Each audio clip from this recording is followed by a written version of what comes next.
భారతదేశ వ్యాప్తంగా అనేక ప్రాంతాల నుంచి వక్ఫ్ ఆస్తులపై తరచూ వివాదాలు తలెత్తుతుండడంతో వక్ఫ్ బోర్డు హక్కులను నియంత్రించాలన్న డిమాండ్ ఏళ్ల తరబడి నుంచి వినిపిస్తూ ఉంది. వక్ఫ్ బోర్డు అంటే ఏంది? వక్ఫ్ బోర్డు అనేది ఎటువంటి సంస్థ అంటే అల్లా పేరిట దానంగా ఇచ్చిన సంపదను సంరక్షిస్తూ ఉంటుంది. ముస్లింలు తమ చెర లేదా స్థిరాస్తుల్లో దేనినైనా జాగ్రత్తగా ఇస్తే ఆ ఆస్తిని వక్ఫ్ అంటారు. ముస్లింలు తమ చెర లేదా స్థిరాస్తుల్లో దేనినైనా జాగ్రత్తగా ఇస్తే ఆ ఆస్తిని వక్ఫ్ ఆస్తులు అంటారు.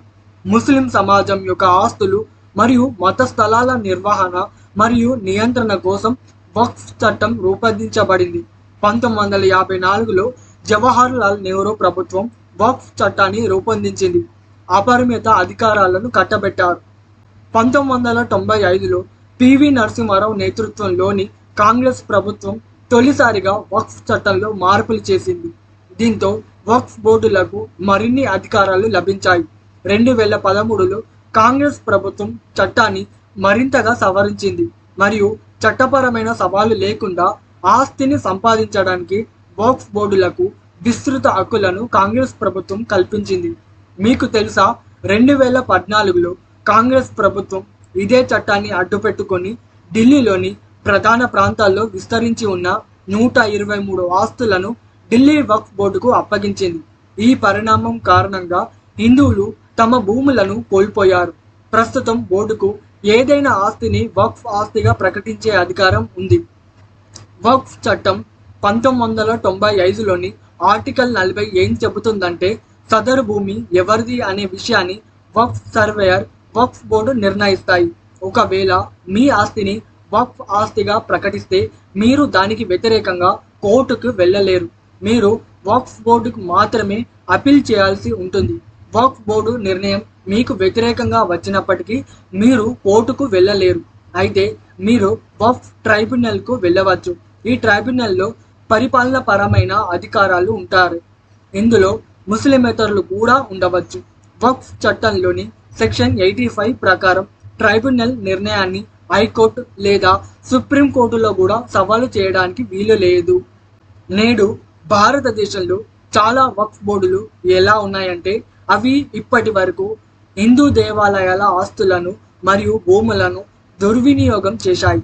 2019లో మైనారిటీ వ్యవహారాల మంత్రి ముఖ్తార్ అబ్బాస్ నఖ్వీ భారతదేశం అంతటా 16,937 వక్ఫ్ బోర్డు ఆస్తులు ఆక్రమణకు గురైనట్లు లోక్సభకు తెలియజేశారు. వీటిలో పంజాబ్లో అత్యధికంగా 5,610 ఆక్రమణలు జరిగాయి. టైమ్స్ నో దర్యాప్తులో 500 కోట్ల రూపాయల విలువైన ప్రజా ఆస్తులను గత ప్రభుత్వాలు జమ్మూ కాశ్మీర్లోని వక్ఫ్ బోర్డుకు బదిలీ చేసినట్లు వెల్లడైంది. అన్వార్ మునిప్పాడి 2012 నివేదిక ప్రకారం కర్ణాటకలో దాదాపు 29,000 ఎకరాల వక్ఫ్ భూమిని వాణిజ్య అవసరాల కోసం అక్రమంగా బదలించారు. గుజరాత్లోని మోరా గ్రామంతో సహా పలు ఆస్తులను అక్రమంగా స్వాధీనం చేసుకునేందుకు రాష్ట్ర వక్ఫ్ బోర్డు వక్ఫ్ చట్టం 1995ను దుర్వినియోగం చేసిందని ఏక్తా ఇస్ లక్ష్య సమితి ఆరోపించింది. ఉత్తరప్రదేశ్ షియా సెంట్రల్ వక్ఫ్ బోర్డు సహకారంతో లఖన్పూర్లోని ఒక శివాలయాన్ని వక్ఫ్ ఆస్తిగా నమోదు చేయడం జరిగింది. ఆశ్చర్యకర విషయం ఏంటంటే, సదరు శివాలయం 1862 నుంచి రాష్ట్ర రికార్డులో నమోదు చేయబడగా షియా సెంట్రల్ వక్ఫ్ బోర్డు 1908లో ఉనికిలోకి వచ్చింది. కాలానుగుణంగా వక్ఫ్ బోర్డు అక్రమంగా స్వాధీనం చేసుకున్న ఆస్తులను ఖండించడం కొన్ని కోర్టు తీర్పులలో చూడవచ్చు. పలు సందర్భాల్లో వక్ఫ్ బోర్డు అక్రమ ఆస్తులను స్వాధీనం చేసుకోవడం అనేది పలు కోర్టు తీర్పులలో కనిపిస్తుంది. మధ్యప్రదేశ్ హైకోర్టు ఇటీవల ఒక కేసుకి సంబంధించి మధ్యప్రదేశ్ వక్ఫ్ బోర్డు ఇచ్చిన ఉత్తర్వులను రద్దు చేసింది. షా కాజా సమాధి, నాదిర్ షా సమాధి, బీబీ సాహెబ్ మసీద్, బుర్హాన్పూర్ కోట ఉన్న మహల్ వక్ఫ్ బోర్డు ఆస్తులని దావా చేసింది.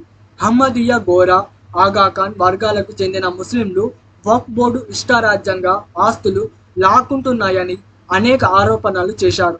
ఆగాఖాన్ షియా ఇమామీ కౌన్సిల్ ఆధీనంలోని ట్రస్ట్ ముంబైలో అనేక ఆస్తులను కలిగి ఉంది. వీటి విలువ వేల కోట్లలో ఉంది. వక్ఫ్ బోర్డులోని వక్ఫ్ ఆస్తులను ఇది భ్రష్టు పట్టించింది. నిజానికి భారత వక్ఫ్ చట్టం పూర్తిగా భిన్నమైనది. ఎందుకంటే హిందువులకు, క్రైస్తవులకు లేదా సిక్కులకు సమానంగా చట్టం లేదు. ప్రార్థనా స్థలాల చట్టం 1991 భారతదేశానికి స్వాతంత్రం వచ్చిన సమయంలో ఉన్న మతపరమైన ప్రదేశాలను సంరక్షిస్తుంది. భారతదేశం వంటి సెక్యులర్ దేశంలో వక్ఫ్ చట్టం ఉనికి సందేహాస్పదంగా ఉంది. ఎందుకంటే ఇది ఒక మత వర్గానికి ప్రత్యేక హక్కులను ఇస్తుంది. ప్రపంచంలోని ఏ దేశంలోనూ వక్ఫ్ బోర్డుకి ఇటువంటి అధికారాలు లేవు. సౌదీ లేదా ఒమన్లో కూడా ఇటువంటి చట్టాలు లేవు. నేడు సాధారణ ముస్లింలకు వక్ఫ్ బోర్డులో ఎలాంటి చోటు లేదు. ఇందులో కేవలం బడా వ్యక్తులు మాత్రమే ఉన్నారు.